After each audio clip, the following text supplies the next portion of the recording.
ওয়ালাইকুম রহমতুল্লাহ।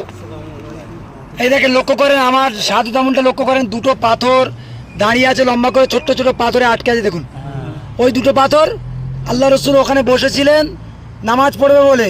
এই উম্মে জামিলা ঠিক এই জায়গাটা কাটা দিত, আল্লাহ রসুল যেতেন, তারপরে হয়নি, ওখান থেকে গিয়ে আবার পাথরটাকে ছুঁড়েছিল ওপর থেকে। ওই দুটো পাথর ঝুলায় দেখুন, ছোট্ট ছোট দুটো পাথর আটকে আছে, দেখতে পাচ্ছ, লম্বা হয়ে দাঁড়িয়ে আছে। দেখুন এই দেখেন, এই দুটো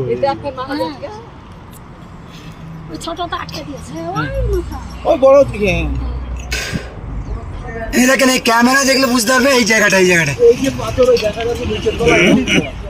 এই দুটো পাথর দেখুন, লক্ষ্য করে এই দেখেন, এই দুটো পাথর সেখানে বড়টা, ওই বড় দুটো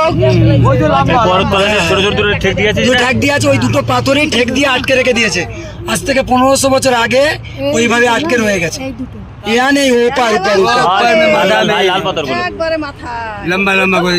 এইটা হচ্ছে উম্মে জামিলার ঘর আর মসজিদে মোহাম্মদী। এর নিচেটা আর যেতে দেয় না, পুলিশ আটকে দিল, সিগন্যাল দিয়ে বললে আর যাওয়া যাবে না। তাই বুঝতে হবে, পেয়ারা হাবিব ওখানে চাতাল একটা আছে, ওই চাতালে বসে থাকতেন। মারার জন্যে ওই পাথরটা ছুঁড়েছিল, মারার জন্য পাথরটা ছুঁড়েছিল। সে পাথর এখনো পর্যন্ত আল্লাহর হুকুমে আটকে গিয়েছিল।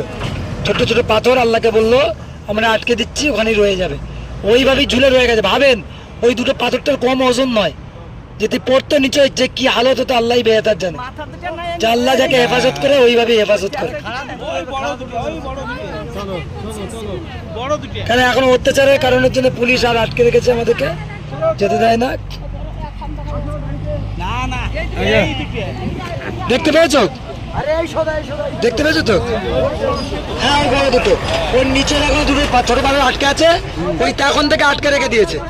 রসুল্লাহ ঠিক ওই জায়গাটা বসে থাকতেন, ওই মসজিদ, ওইখানে বসে থাকো, ওই নিচের মসজিদ, এই সাদা ট্যাঙ্কি রয়েছে, সাদা ট্যাঙ্কির ওখানে, ওইটার নাম হচ্ছে মসজিদে মোহাম্মদী। ওখানে বসে নামাজ পড়তেন। হ্যাঁ হ্যাঁ, এখন সব গভর্নমেন্ট থেকে বন্ধ করে দিয়েছে, সৌদি বাদশা সব বন্ধ করে দিচ্ছে। এটা তাইফে সরজমিন, তাইফে এখন সবজি চাষ হচ্ছে, তাইফে এখন সবজি চাষ হচ্ছে। দেখুন